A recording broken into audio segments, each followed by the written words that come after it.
at Star City Games Seattle. Our top 8 is pretty diverse. I think we have 7 archetypes, 8 if you count the different colors of Reanimator. So we've got quite the healthy metagame, and we have some spicy choices. We're going to start things off with the #1 overall seed, Tyler Gardner. He's got Esper aggro. It's basically like 70 to 75% of the blue-white flash deck, but he's running Geist of St. Traft, and that's being backed up also by Lingering Souls. So he's got Lingering Souls for his Runechanter's Pike. He's also got Ultimate Price for additional black. He also is running 1 Rootborn Defenses, which is pretty good with Geist of St. Traft. I'm a big fan of that card and that choice. He's very heavy on Vault of the Archangel. He's got 3 in his deck to make even more use of his the extra Moorland Haunt and all of his 1/1s. He's going to be up against Toby Kane. We saw Toby Kane on camera a couple rounds ago.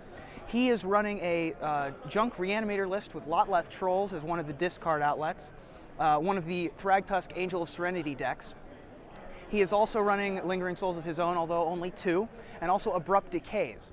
I tend to think that this matchup is going to favor Tyler because not only he's on the play with a more aggressive deck, it also has counterspells to be able to slow down Toby, but 1 or 2 counterspells is probably going to be enough to hold Toby off.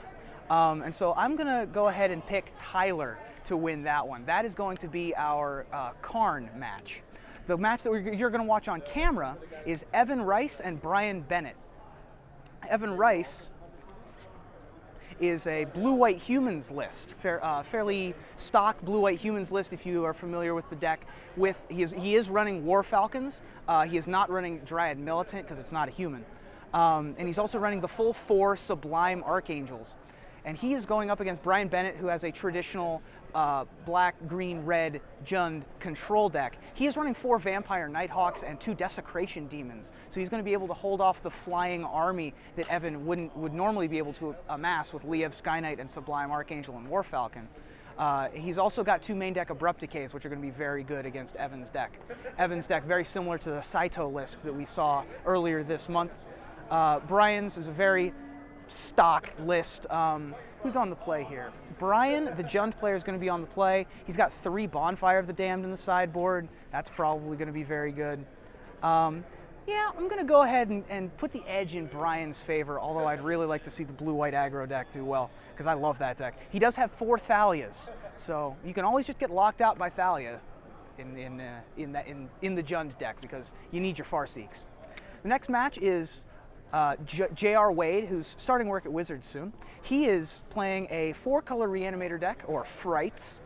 He's got Huntmaster of the Fells in the main deck, as well as Centaur Healers to support his reanimation strategy. Yet another Angel of Serenity Thragtusk deck.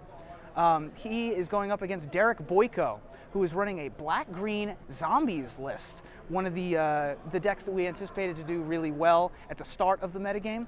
We haven't really seen it pan out like that. It top-8'd the 2 of the first 3 opens, I think. This is its 3rd or 4th top 8 on the series. So respectable finishes by black-green zombies, but not the finishes you were probably expecting. He's got the Diregraph Ghouls and the Grave Crawlers that you expect, and then also has a lot of zombie, not just zombies, but also a lot of vampires in Bloodthrone Vampire and Blood Artist. Looking at the sideboards, not a ton of things that are real interesting, although Derek has Deathrite Shamans and Vile Rebirth for JR's reanimation strategy, but as we saw earlier on camera, JR doesn't really have to. He just casts his guys later after sideboard once people have the hate. I'm going to give the edge to JR here, even though he's on the draw. He's got a lot of game against these aggro decks because he's got Centaur Healer and Craterhoof Behemoth. Then out of the sideboard, he's got more Centaur Healers and Deadweight, so he can hold off the aggressive decks. Derek does not have much in the way of burn. All he really has is 1 Killing Wave. So I'm going to give the slight edge to JR.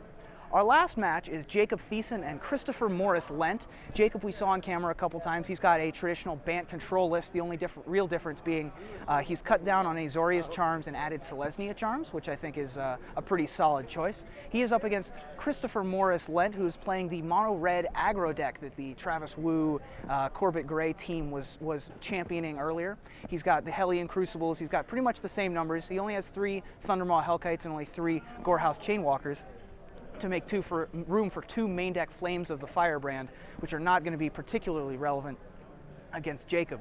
Jacob's the 7 seed here against an aggressive deck but I think that he's probably got enough game to be able to outlast him, and then after sideboard, he gets another Supreme Verdict. So I'm going to give the slight edge to Jacob there, but that's definitely one that I could be dead wrong on because the red deck can just come out of nowhere and just beat the crap out of you.